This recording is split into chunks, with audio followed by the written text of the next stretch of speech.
Bristol Community College, Mathematics with Dan Avedikian, Math 060, Topics in Developmental Mathematics, Section 4.2, Problem 9.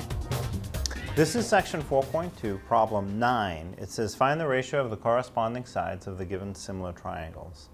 So, it really doesn't matter which pair of sides we want to match up. We could go left side to left side, right side to right side, or bottom to bottom. I mean, you have to pick the corresponding one. So let's say we did left side to left side. So from the first triangle, you'd have 6 to 8 for the second one, left side to left side. You can reduce that to 3/4, right? You can cut both in half.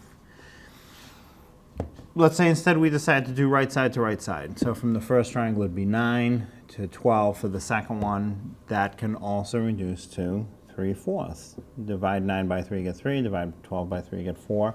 Or you could have also done the ratio of the bottom to the bottom. So from the first triangle, you have 12 to the bottom of the second triangle, 16. They're both divisible nicely by 4. 4 divides into 12 3 times. 4 divides into 16 4 times, also 3/4.